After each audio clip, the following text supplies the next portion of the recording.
Setting arrangement का part 1 complete कर लिया था। उसमें आपने सभी क्वेश्चन लाइन पर या पंक्ति पर आधारित वाले कर लिए थे। अब उसमें जो आज होने वाले हैं वो वृत्ताकार मार्ग पर या किसी गोल मेज पर आधारित प्रश्न कराए जा रहे हैं। तो उनमें देखिएगा क्या है, मैं आपको पहले बता दूं, जब वृत्ताकार मार्ग के होते तो आपको जरूरी कि आप इसमें वृत्त बनाएं, फिर आप इसमें जितने व्यक्ति हैं उतने तीर के चिन्ह लगा लें। आप ऐसे भी कर सकते हैं, वरना यदि आपको लगता है कि 4 व्यक्ति हैं तो केवल आप 4 ये बना लें, 1 2 3 4। यदि आपको लगता है 6 व्यक्ति तो 6 लाइनें खींच दें, 8 है तो 8 व्यक्ति कर दें। यदि उनके मुंह केंद्र की ओर है तो आपकी ये सिंबल सारे अंदर की ओर कर दें, अदरवाइज बाहर की ओर है तो बाहर कर दें। यदि 7 व्यक्ति हैं तो 2 2 4 हो गए, 4 2 6, 7 आप कहीं भी लगा सकते हैं, 9 है तो आप 9 कहीं भी लगा सकते हैं। ये कुछ नहीं कि आपको इसमें अरेंज करना है। अगर आप इन लाइनों पर बैठाना शुरू कर देते हैं तो क्वेश्चन और भी जल्दी आसानी से हो जाए।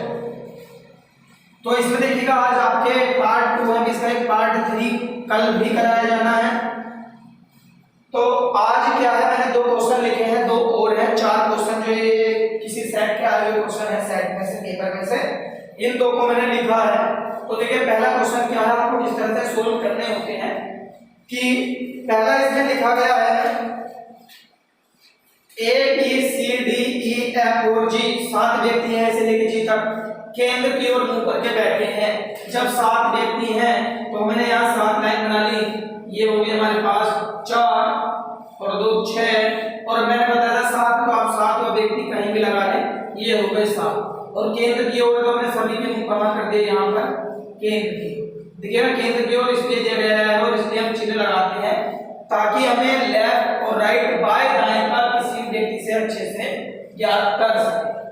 पर जरूरी नहीं कि इसी क्रम में, इस लाइन का मतलब क्या होता है, हर क्वेश्चन में दिया हुआ होता है कि ये ऐसा जरूरी नहीं है कि A B C D E F G क्रम से, A के बाद C भी आ सकता है, G भी आ सकता है, D भी आ सकता है, B के बाद कोई भी आ सकता है, केवल इसका मतलब इतना ही होता है। अब देखिए इसमें जो सबसे अच्छा स्थान होता है वो ये वाला है, यहाँ के अकॉर्डिंग हम ये बिल्कुल ऐसे ही स्थान होता है जिस तरह हमने अपनी कॉपी को रखा हुआ होता है, जिस तरह सोल्व करते हैं। तो अब ये दाहिना हाथ हमारे दाएं साइड को बताता है, बायां हाथ हमारे बाईं साइड को बताता है। शुरू में दिया D F के बाएं दूसरा है, तो D का स्थान दिया गया कहां से, F से, तो मैंने यहाँ शुरू में ही F को लिख दिया क्योंकि हमें कहां देखना है, F के बाएं। अब देखिएगा क्योंकि दाहिना हाथ तरफ, तो बायां किधर हुआ, 1 2, दूसरा देखेंगे यहाँ से, तो पहला दूसरा यहाँ कौन है, D। D F के बाएं दूसरा नहीं है, यानी कि D यहाँ पर नहीं, अगर कहता है तो हम यहाँ पर D लिख देते हैं। चलिए, लेकिन D A के दाएं दूसरा है, लेकिन D जो है वो कहाँ है, A के दाएं। तो चलिए मैं पहले इसको A के दाएं लिख लूं D को, तो मैंने यहाँ लिखा A और D है इसके दाएं में, तो A का दायां किधर है, इधर की साइड, पहला दूसरा इधर कौन हो गया, D। और उसमें भी क्या आता है कि D जो है वो F के बाएं दूसरा नहीं है, ये हमें लास्ट में पता चल जाएगा। पहले उसी को रखते हैं जिनका दिया गया होता है, नहीं वालों को सबसे लास्ट में सेट करते हैं, सही हो जाए।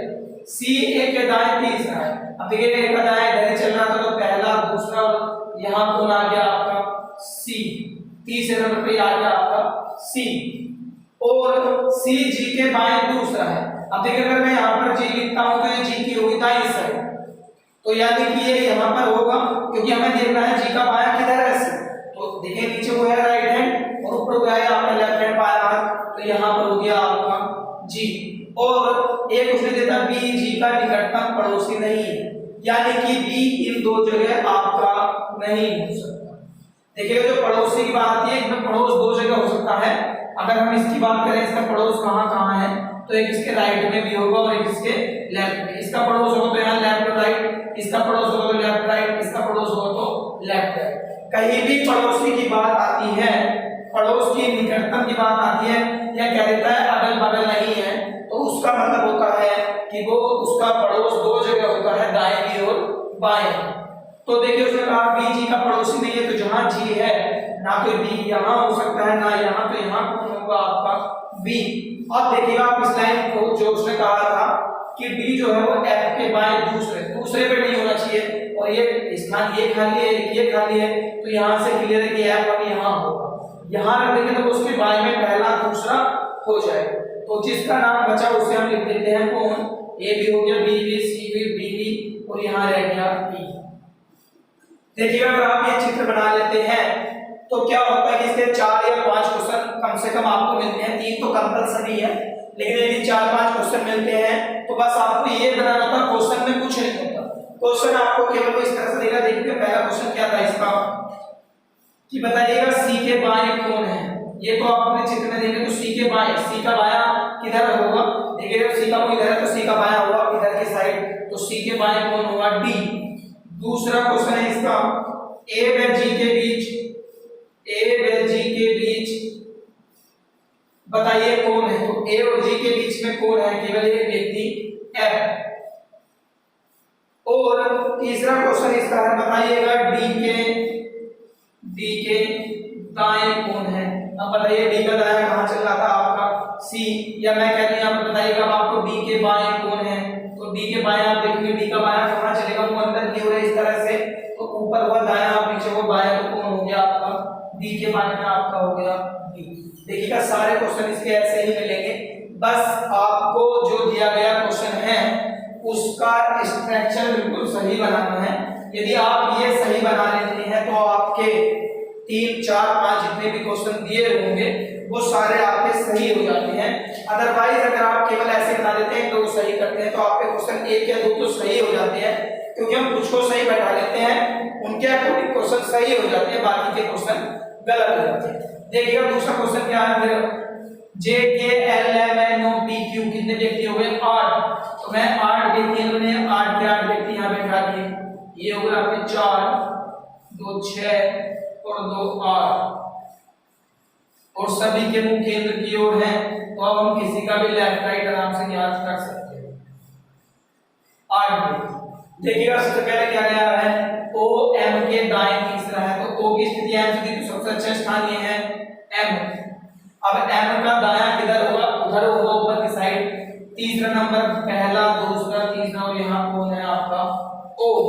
फिर आगे इसमें दिया गया एम और जे के बीच केवल एक ही व्यक्ति है, इसका मतलब जब एम यहाँ पर है तो या तो जे यहाँ पर होगा या फिर आपका जे यहाँ पर होगा, क्योंकि यहाँ एम और जे के बीच में एक है, यहाँ पर एम और जे के बीच में एक व्यक्ति है।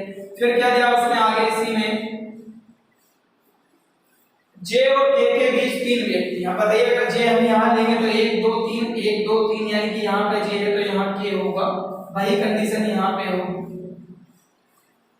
आप अगर जे को यहाँ रखेंगे तो के यहाँ होगा, और जे यहाँ होगा तो के यहाँ होगा, क्योंकि जे और के के बीच में कितने, यहाँ से देखें तो भी 3 और यहाँ देखेंगे तब भी 3 ही व्यक्ति। पी जे की बगल में बैठा है। अभी देखिएगा पी का स्थान, अब आप पी को कहां बैठाते हैं, मैंने बताया था इस बगल का मतलब क्या होता है।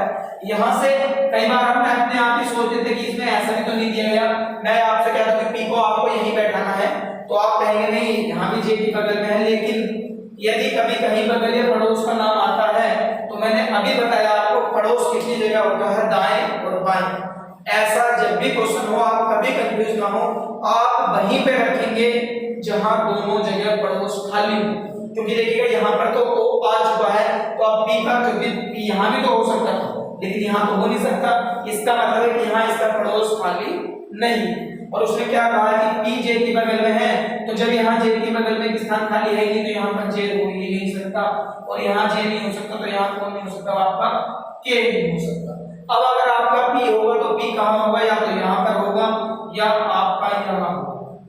अब उसमें देखिएगा अगला फिर क्या दिया है, पी और एल के बीच 3 व्यक्ति हैं। अब बताइए अगर पी यहाँ पे होगा तो 1 2 3 यहाँ तो पहले ही आ गया हो, तो यानी कि पी यहाँ नहीं होगा। देखिएगा तो मैं यहाँ पहले लिखता या यहाँ पर, लेकिन यहाँ तो पहले ही ओ है, तो अब देखिएगा यहाँ से भी ये वाला पी का स्थान नहीं हो सकता, तो यहाँ पी का स्थान फिक्स हो गया। आप इधर देखेंगे तो भी 3 व्यक्ति हैं, और आप इस साइड देखते हैं तब भी पी और एल के बीच में 3 ही व्यक्ति। एन पी के दाएं से दूसरा है, एल कहाँ है, पी के दाएं से दूसरा। अब आप देखिएगा इसका दूसरा स्थान भी कहाँ खाली है, तो सब स्थान भरे हुए हैं, तो दूसरा यही खाली है। अब बताइए पी का एन कहाँ है, पी का, तो इसमें था कि एन पी के कहाँ था, और वो आपको दिए गए थे कि एन जो है वो पी के दाएं से दूसरा। तो देखिए पी यहाँ पर था, एन आपका यहाँ आ गया, किसका स्थान खाली है, अब यहाँ पर केवल आपका जे भी आ चुका है, के भी आ गया है, एल एम क्यों कौन नहीं आया, केवल एन ओ पी और किसका नाम रह गया है क्यू। तो ये हो गया आपका इसका कंप्लीट स्ट्रक्चर। अब जितने भी क्वेश्चन होंगे वो इसी में से देता है सारे के सारे। एक क्वेश्चन कभी कभी कौन सा अलग देता है कि आपको बताना है कौन सा अलग है, कौन सा अलग है। देखिए ये तो आप सब बता देंगे कि मैं आपसे कहूं के दाएं तीसरा कौन है, तो आप के का दाएं पहला दूसरा तीसरा बता देंगे कौन है, ई है। जे के बाएं दूसरा कौन है, क्यू है। एम और के बीच में कौन है, एल है। सारे क्वेश्चन इसी से बनने वाले हैं, तो उन्हें आप बहुत आराम से बता सकते हैं। लेकिन जैसे मान लीजिए इसमें आ गया कौन सा अलग है, तो वो आपको ऑप्शन से ही करना है। मान के चलिए मैंने पहला दे दिया क्यू और के, दूसरा ऑप्शन दे दिया एम एन और एल, तीसरा दे दिया, तीसरा मैंने दे दिया आपको जे और क्यू, और चौथा ऑप्शन आपके पास है एम और ओ, कि हमें इनमें से बताना होता है कौन सा ऐसा, जो तीन तो किसी प्रकार समान होते हैं पर एक ऐसा होता है जो सबसे अलग हो, वो हम इसी में से पहचानते हैं। हमने देखा क्यू और के ये वाले थे, यानी कि इन दो की बात चली जिनके बीच में एक है। एन और एल, तो हमने देखे एन और एल कहां थे, एन और एल भी ये रहे, इनके बीच में भी कितने व्यक्ति हैं, एक है। फिर एक दिया है जे और क्यू, तो इनके बीच में कितने हैं, एक है। और आपने कह दिया एम और ओ, तो इनके बीच में कितने व्यक्ति आ गए, दो व्यक्ति। तो ये क्या है, इसमें सबसे अलग है। वो इस तरह का कोई सा भी क्वेश्चन आपको दे सकता है, पांचवा क्वेश्चन। चलिए अब तीसरा क्वेश्चन क्या है इसका, V R T W P M D K 8 व्यक्ति केंद्र की ओर मुंह करके बैठे हैं। वी टी के बाएं दूसरे, देखिए इस बार फिर 8 व्यक्ति, मैंने आपको बताया 8 व्यक्ति आप कैसे बना देंगे। ये आपके हो 4, 2 6 और 2 8, सबके मुंह कहां है, केंद्र की। जब केंद्र की ओर है तो हमारे बाएं दाएं हमें लगाने में कोई भी प्रॉब्लम नहीं है। पहले दिया बी टी के बाएं दूसरा, सबसे अच्छा स्थान ये वाला होता है, इसके हम इधर को दाया और इधर हमारा हाथ बाया। तो वी कहां था, इस टी के बाएं, टी का बायां इधर, तो पहला दूसरा कौन हो गया यहां पर आपका वी। टी कहां है, एम के दाएं चौथा, तो पहला दूसरा तीसरा चौथा। अब देखिए आप इसमें ज्यादा कंफ्यूज भी नहीं हो सकते, आप इधर को लेके पहला दूसरा तीसरा चौथा, तो ये इससे बाएं में भी चौथा है और इसके दाएं में भी चौथा है। डी व पी टी के अगल बगल नहीं है, इसका मतलब है एक तो यहां पर भी डी, इसका मतलब क्या हुआ कि पी के अगल बगल, टी का अगल बगल कहां कहां होगा, दाएं में और बाएं। इन दो जगह ना तो डी आ सकता है, ना ही इन दोनों जगह कहीं भी पी, यानी कि डी और पी का स्थान ये वाला नहीं। डी पी के दाएं को तीसरा है। अब देखिए यार डी जो है वो पी के दाएं को तीसरा है। अगर हम यहां पर एक जगह लिख भी लेते हैं, यहां पर मान लीजिए मैंने यहां लिखा पी, तो वो कहां, इसका दायां ऊपर ही चलेगा, पी का दायां तीसरा कहां। अब मैं यहां रखूं तो पहला दूसरा तीसरा खाली नहीं था, यहां से देखेंगे तो पहला दूसरा तीसरा किसका खाली है, यहां पर डी का। अगर मैं यहां लिखता ना तो भी पहला दूसरा तीसरा स्थान खाली नहीं था। अगला फिर क्या है, डब्ल्यू पी के बाएं बगल में नहीं है। डब्ल्यू कहां नहीं है, तो जब डब्ल्यू पी के बगल में नहीं है तो यानी कि डब्ल्यू यहां तो हो ही नहीं सकता, ना यहां हो सकता बगल में, तो डब्ल्यू कहां होगा, यहां होगा। और फिर दिया है कि पी कहां है, पी के की बाईं बगल में। अब देखिए जब पी के की बाईं बगल में अगर मैं यहां के लिख दूं तो पी कहां पहुंच गया, उसके दाएं में, लेकिन उसने दिया है कहां है, पी है के बाएं बगल में, तो ये है इधर ऊपर चला गया राइट हैंड और नीचे हो गया लेफ्ट हैंड। और जो एक व्यक्ति का नाम बचा वो किसका बचा है, आर। और ये हो गया आपके 8 के 8 व्यक्तियों का सीटिंग अरेंजमेंट, बिल्कुल क्वेश्चन के दिए हुए अनुसार। चलिए एक क्वेश्चन और इसका होना है, उसके बाद कल वाली वीडियो में जो आपको क्वेश्चन कराए जाने हैं वो आपके होने हैं, केवल 2 क्वेश्चन और बचे हैं इस चैप्टर से, जिनमें कुछ का मुंह अंदर की ओर, क्योंकि आज में केंद्र की ओर वाले कराए हुए हैं। कल आपको क्वेश्चन मिलेंगे जिनमें कुछ का मुंह केंद्र की ओर भी होगा और कुछ का मुंह केंद्र से बाहर भी होगा। उन क्वेश्चनों को भी आप बहुत आसानी से कर सकते हैं अगर आपको अब तक के ये सभी क्वेश्चन अच्छे से समझ आ चुके हैं तब। और मैं उम्मीद करता हूं कि अब आपको ये बहुत अच्छे से समझ में आ गए होंगे। हर एग्जाम में में इनके क्वेश्चन आते हैं। अगला चैप्टर भी आपको कल बता दिया जाएगा कौन सा होने वाला है। तो एक क्वेश्चन और है इसी का इस क्रम में आया हुआ, और वो है क्वेश्चन नंबर चौथा है ये आज का। A B C D E तथा एफ एक षष्ठभुजाकार मेज के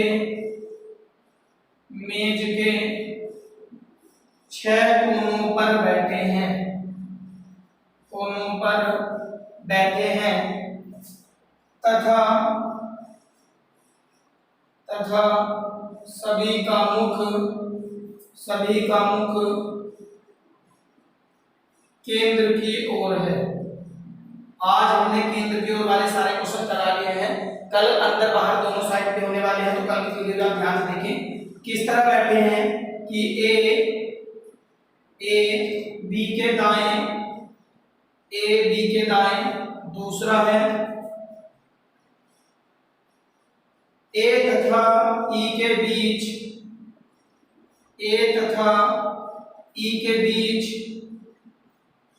एफ नहीं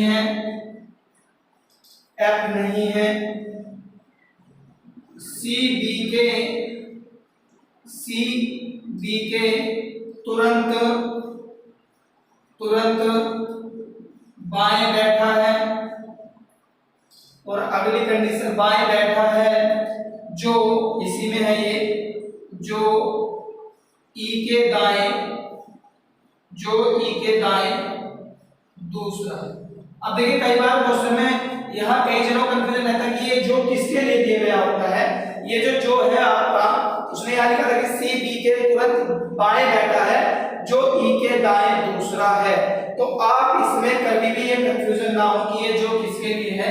ये जब आप क्वेश्चन का स्ट्रक्चर बनाना स्टार्ट करते हैं तो आपको पता चल जाएगा कि ये किसके संदर्भ। वैसे खैर कई बार क्वेश्चन में एक दूसरे वाले के संदर्भ में होता है, लेकिन जहां स्थिति क्लियर ना हो जो हो या जो की हो, तो वहां हमें चित्र बनाते समय, इसमें स्ट्रक्चर बनाते समय पता लग जाता है। क्योंकि इसी तरह क्वेश्चन आपको मैंने रक्त संबंध में भी बताया 6 व्यक्ति को हम 6 बना लेंगे। यहाँ पर ये हुए आपके 4 और 2 6, सभी के मुख है इसमें केंद्र की ओर। पहला दिया था ए बी के दाएं दूसरा है, तो मैंने यहाँ लिख लिया बी, और ए कहाँ है बी के दायां। बी का दायां कहाँ था आपका, दायां यहाँ पे पहला दूसरा, यहाँ आपका हो गया ए तथा ई के बीच एफ नहीं है।